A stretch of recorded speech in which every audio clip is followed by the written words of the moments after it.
નમસ્કાર, આપ જોઈ રહ્યા છો spark today news. Naswadi block health ઓફિસની કચેરી જર્જરિત અવસ્થામાં જોવા મળી રહી છે। આ કચેરીમાં અધિકારીઓ અને કર્મચારીઓ જીવના જોખમે કામગીરી કરવા મજબૂર બન્યા છે। દિવાલોના પોપડા તેમજ છતના ભાગના નળિયા બેસાડવા માટે જે લાકડાની સાઇઝો લગાવેલી છે તે સડી ગઈ છે। ચોમાસામાં પાણી પણ ટપકે છે।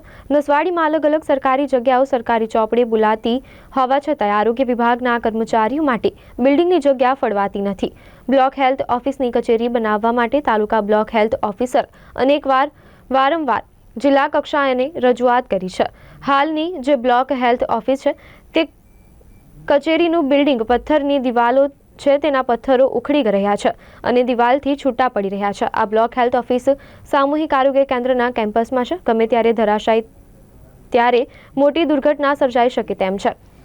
જિલ્લાના અધિકારીઓ આ કચેરી નવી બને તેના માટે કોઈ પ્રયત્ન હાથ ધરતા નથી। આ કચેરીમાં RBSKના સ્ટાફ માટે બેસવાની જગ્યા નથી। આશા વર્કર બહેનોને બેસવાની જગ્યા ન હોવાથી ઓટલા ઉપર બેસીને કામ કરે છે। આવી દયનીય સ્થિતિમાં કર્મચારીઓ કામ કરતા હોય ત્યારે સરકારે આદિવાસી વિસ્તારના તેઓના જ કર્મચારીઓ માટે બિલ્ડિંગ બનાવી શકતી નથી। વિકાસના દાવાઓ પોકળ સાબિત થઈ રહ્યા છે જ્યારે સાંસદ અને ધારાસભ્ય નવું બિલ્ડિંગ બનાવવા માટે કોઈ પ્રયત્ન હાથ ધરતા નથી। બિલ્ડિંગ છે તાલુકા કચેરીની ઓફિસ એ ઘણા સમયથી જર્જરિત છે અને ચોમાસામાં પાણી પડે છે અને ગમે ત્યારે પડવાની શક્યતા છે। તો ઝડપથી નવી બિલ્ડિંગ બને એ માટે જરૂરી છે।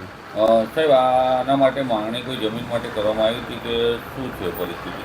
આગળ માંગણી કરવામાં આવી હતી પણ જગ્યા ઓછી પડે છે એટલે તે લગભગ બની નથી એમાં છે।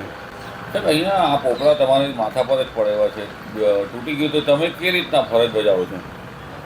એ વસ્તુ અઘરો પ્રશ્ન છે કારણ કે આનો સોલ્યુશન નથી। લોકોના જીવની ચિંતા તમે કરો છો, તમારા જીવની ચિંતા કેવી? આમ ડર જેવું લાગે? ડર તો લાગે જ છે। અહીંયા જે નોકરી કરવાનો ડર તો લાગે જ છે। હા, દિવાલમાં ચોમાસામાં પાણી પડે છે બધું બહુ।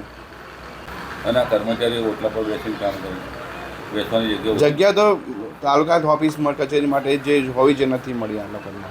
ડૉક્ટર જીતેન્દ્ર વસાવા, તાલુકા ઓફિસ નસવાડી।